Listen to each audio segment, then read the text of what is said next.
तुम ये कर दो, तुमको ये दे देंगे, ये दे देंगे, और उस प्रलोभन से तुम अनुचित करते हो तो आपकी तुच्छ शरणागति है।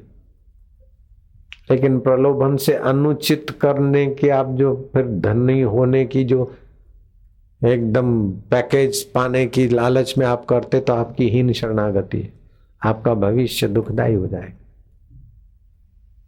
लेकिन आपका उद्देश्य ऊंचा है और फिर आपको कुछ दूसरे की भलाई का काम करते हो तो प्रारब्ध वेग से ये नहीं देगा तो दूसरा देगा, लेकिन आ जाएगा।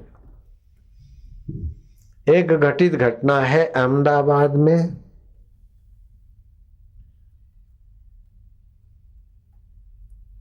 वासना इलाका है, वहां एक इंजीनियर रहता था, कार्यपालक। डैम के विषय में उसका कुछ अधिकार। किसी ने 1000 रुपया कवर में दिया, बोले साहब कुछ भी हो मेरे पड़ोसी को इस बार पानी ना मिले ऐसा कर देना।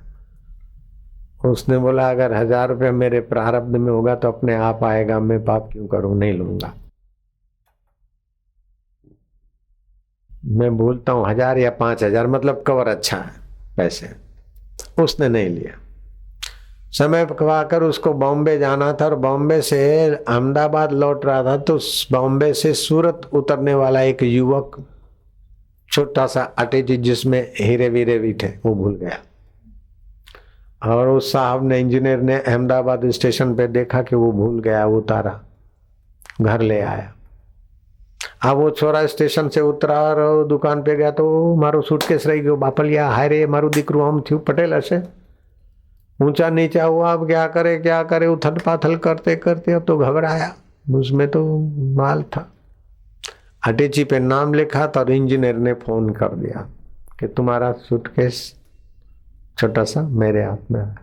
वो भागा भागा बाप बेटा आए और उसे लिया और देखा कि सारा सामान पैसा है और उतने ही रुपए कवर में डाल के बोले साहब फूल नहीं तो फूल की पाखड़ी। साहब ने कहा इतने 1000 रुपए है ना। बोले साहब तुमको कैसे पता चला? बोले मेरे को आए थे पहले रुश्वत के रूप में, मैंने नहीं लिया, मेरे प्रारब्ध में होंगे तो आएंगे। तो तुम सूटकेस भूले और मेरे को इनाम मिल गया, और क्या बात है। बिल्कुल घटित घटना बता रहा हूं आपको।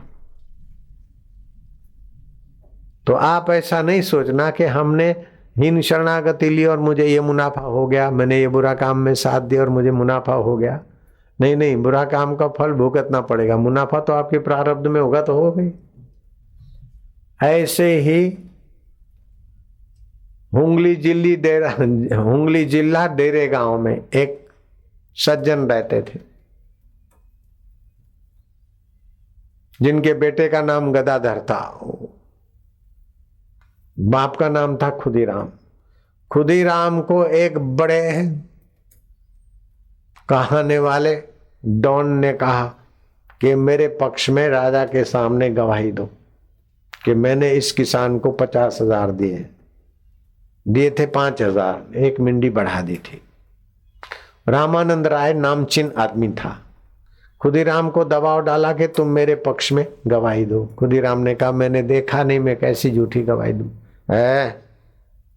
जानता है ना मैं कौन हूं? बोले मुझे पता है, आपके घर मंत्री भी आते हैं और बड़े बड़े पुलिस अधिकारी भी आते हैं, आप सबको पार्टी देते हैं। अगर मैं आपसे बिगाड़ी तो मेरा जीना मुश्किल कर सकते हैं, लेकिन मैं झूठी गवाही तो नहीं दूंगा, जो होगा होगा। खुदीराम बड़ा भगत बनता है, जीना मुश्किल कर दूंगा, डेरे गांव में नहीं जी सकोगे। बोले मुझे पता है, लेकिन मैं झूठी गवाही देकर भगवान का गुनाहगार नहीं बनूंगा। रामानंद राय ने उसके लिए मुसीबत पैदा कर दी। अपनी जमीन जागीर गाय भैंसे आदि सब में डिस्टर्ब ऐसा हुआ कि रातों रात अपना गांव छोड़कर ननिहाल जा पहुंचे खुदीराम। रामानंद राय का जय जयकार हुआ। रामानंद राय ने हीन शरणागति ली, गुंडों आदि की या दूसरी आदि की, तो उससे उसकी उस समय तो सफलता हुई, लेकिन पत्नी बीमार हुई और बेटा दुश्मनों ने मरवा दिया और बेटी लोफर के साथ चली गई और खुद तड़प तड़प के मरे। हीन हीन का आश्रय लिया। खुदीराम ने धर्म का आश्रय लिया। समय पाकर खुदीराम के घर गदाधर बालक पैदा हुआ और वही गदाधर आगे चल के रामकृष्ण परमहंस हो गया। खुदीराम का कुल पवित्र हो गया।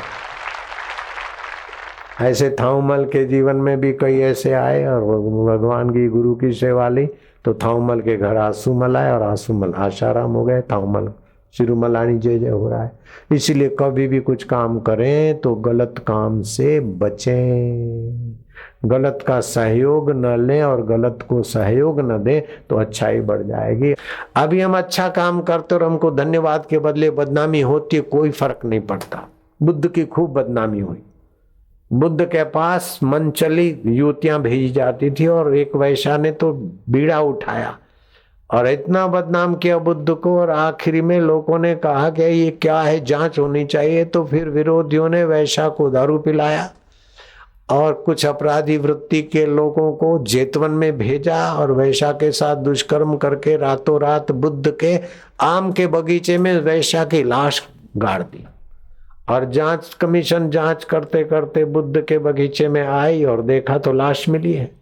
जो वैसा बोलती थी कि बुद्ध जैसे ग्राहक मिले हैं, अब मैं उनको छोड़कर तुम छुट्टा फुटकर धंधा क्यों करूंगी, बुद्धि मेरे लिए सब कुछ है, बुद्ध के साथ मैं शारीरिक संबंध जोड़ती हूँ, ये करती हूँ, उबाई बोलने लगी। तो कुप्रचार ने इतना जोर बनाया, विटनेस भी पक्की हो रही। उस समय बुद्ध के शिष्यों से क्या गुजरा कि कोई जाए और भिक्षुक दिखे तो लोग पत्थर मारते थे। इतने बुद्ध के शिष्य बदनाम हो गए।